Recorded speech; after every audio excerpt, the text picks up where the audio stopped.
of adjustments last week on one of the houses on Sherbourne Street. Now, one of the things that the rooming house landlord, the woman who owns it, happened to have on her person that she handed over to the committee were letters from All Saints saying about what a wonderful rooming house she operates, what a wonderful person she is, what good work she does for the community. And the houses we're talking about are the ones that are directly across from from the church.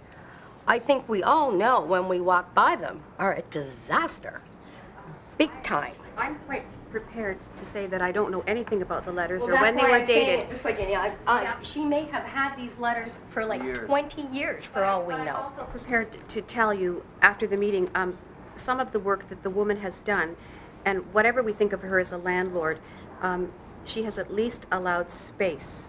I mean, openness for some things that have been positive. She is giving them space, and that's great.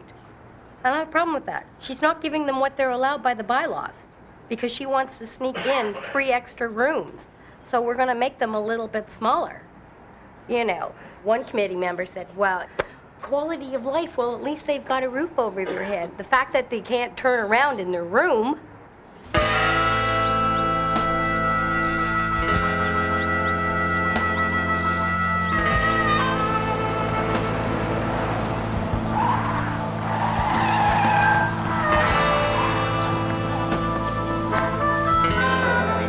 Dundas and Sherbourne is home to several homeless shelters, and they're always full. But this week, 70 beds are closing.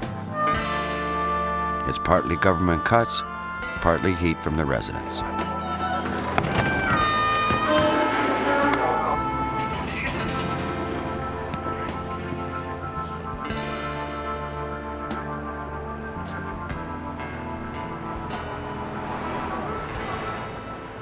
The Salvation Army has been told to close beds. Local businesses felt the Sally Ann's clients bothered their summertime trade. I got calls from businesses saying, we've got patios, this is a tourist destination, there are people hanging outside, bothering people walking on the street, panhandling. The Salvation Army put forward their case, and the neighbor said, this is unacceptable. OCAP thinks this is all unacceptable. The squeeze on beds, the complaint. Then there's word a homeless man has been found dead behind the shelter. Kyle Ray! When do we want him? They're off to City Hall. Kyle Ray! When do we want him? Now! They're going to allow you access, you're going to come in and behave yourself. That's all we intended. Okay. Next deputation after that, Mr. Rob Springett from the after-school program. Last night, a 28-year-old brother of mine died in the street. He died. A 28-year-old Indian man who deserves more dignity and integrity because he is one of the original people of this land. Not to be killed by your bureaucracy and your policies. There's 70 people that are not going to have a place to sleep tonight, and I think that it's high time that committees like this start dealing with what they're going to do about it. It's a committee on homelessness.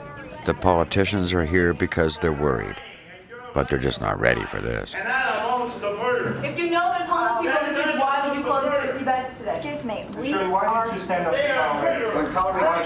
have agreed to let people in if they wanted to behave themselves. That is not behaving themselves. I'm sorry. Now, we are here as a standing committee. Is that a bunch of the people that were put out today are here, and this is now, as of today, a hostel for homeless people who have nowhere else to go. So here's the first bed. I think we're going to take a break then. Barrick Germain is a health worker and OCAP activist. In this case, what are we asking for? We're asking that human beings be housed. We're asking that they eat. That's not controversial, or ought not to be. And if it becomes controversial, then every person in this country is threatened.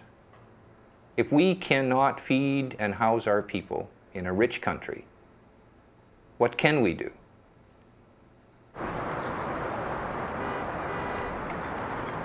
I don't care what OCAP has said. Very little respect for OCAP.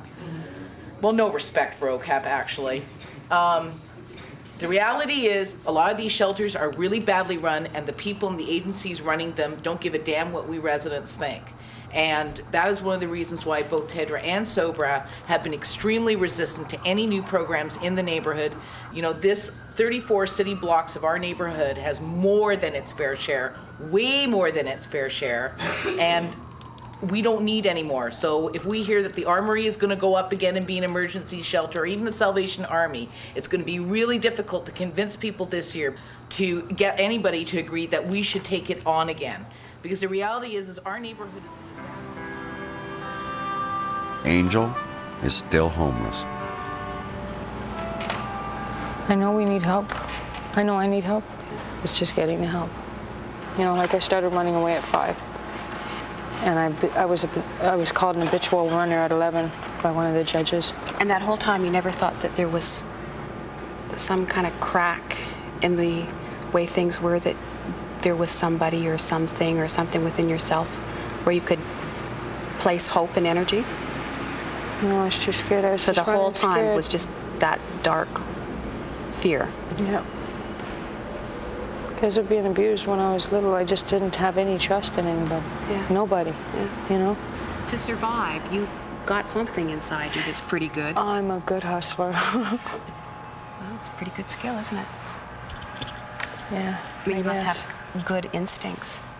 I don't know. I've come close to death a few times. But for the grace of God.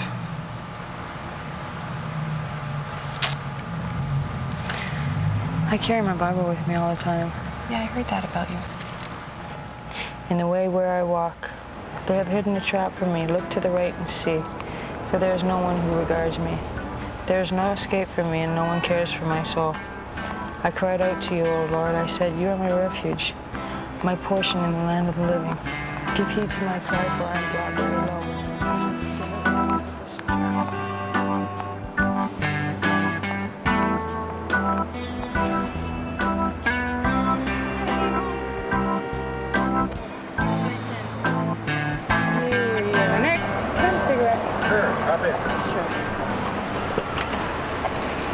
Obviously, you want to get it. Are you a police officer? Yeah, I'm a cop.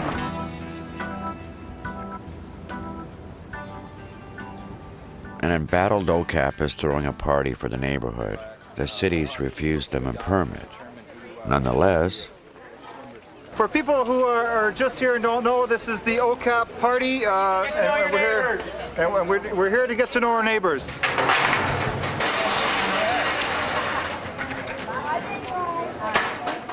the police are watching all this very carefully. OCAP is pushed up onto the sidewalk against the wall of the local union hall. There is a sense this might be a short party.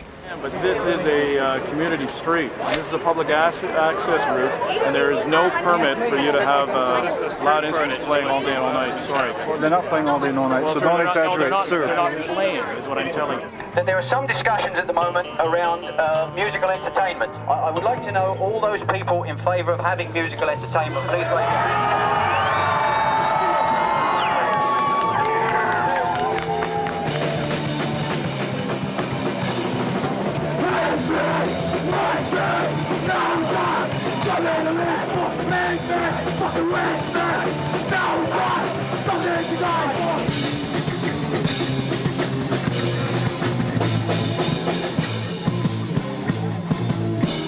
The residents have had enough. The police move in. Everybody! Your event. We have freedom tonight! I'm sorry if some people were bothered by our street party tonight and the activities that we're engaging in. But the people who bought into this neighbourhood in the expectation that they were going to be able to gentrify it and drive poor people out of this neighbourhood and create a situation where people are forced out under the fringes in warehouses, that isn't going to happen here, because people are going to stand up and do what's necessary to fight back.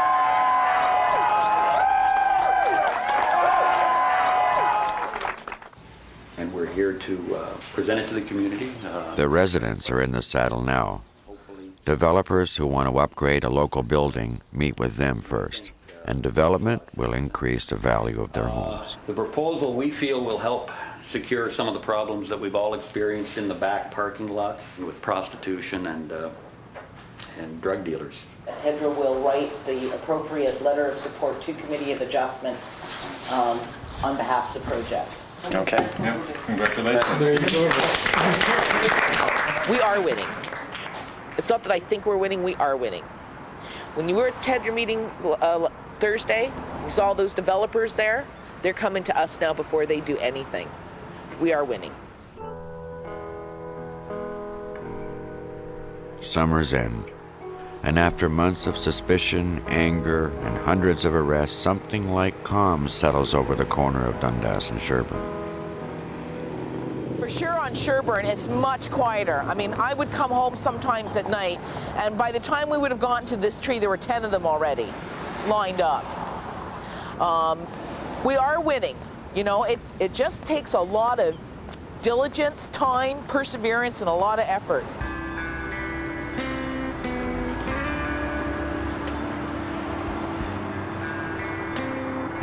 Angel and Rob have moved on. They're a few blocks south of Dundas and Sherbourne. They've spent the summer in parks and jails. They're indoors now, but nothing else has changed.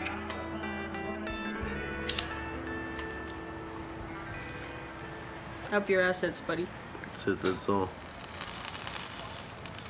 They're all down here now. Well, Cops were in the building last night. No, 2 o'clock every morning they drive by with their microphones on. Clear the streets, clear the streets. Yeah. Keep moving.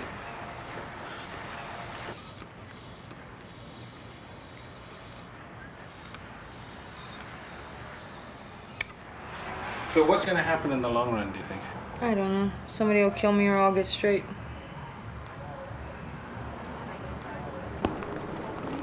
Cut through here. The residents, with the police, say they've cleaned up Dundas and Sherbourne.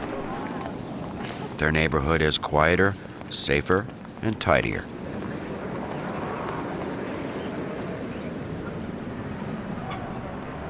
But the street people have not vanished. They're just elsewhere. A gain, obviously, for the residents of the Four Corners. A loss for those who believe that a unique community could be born out of such discord. As a Christian, I think that one of the really deepest anxieties that people hold is that they're alone in the world, that they're not cared for, and therefore they don't have any worth. When people feel that they're loved and accepted, that's when I think change happens. That's when I think people have the courage to look at themselves and make decisions, and the community that has accepted them can then support them more actively. But the first job is to accept and to give that kind of safe haven. There is a growing minority of the population who's being thrown into deeper and deeper poverty, and that's remaining something that I think that the attendant anger that comes with that is something that people are starting to mobilize around on a scale now that's much bigger than it was a few years ago. On November the 5th, OCAP occupied another empty building. Under arrest? John Clark was charged with mischief and unlawful assembly. We said people are dying, we've got to take a stand. In the last 3 years, OCAP members have been charged more than 70 times. Well, then why don't you just move it along, honey? Renee Hour's Bed and Breakfast has won a magazine award as the best B&B in Toronto. Right, doll. Take your place. Jeannie Lockery's church has invited all sides to work together to heal the neighborhood.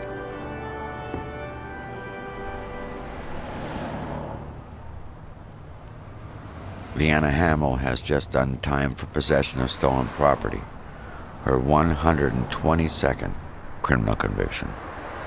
I give no credit. No credit. Okay, how much do you want to spend? What do you charge? Anywhere from 40 to 1.2 million. You're expensive. But I'm good.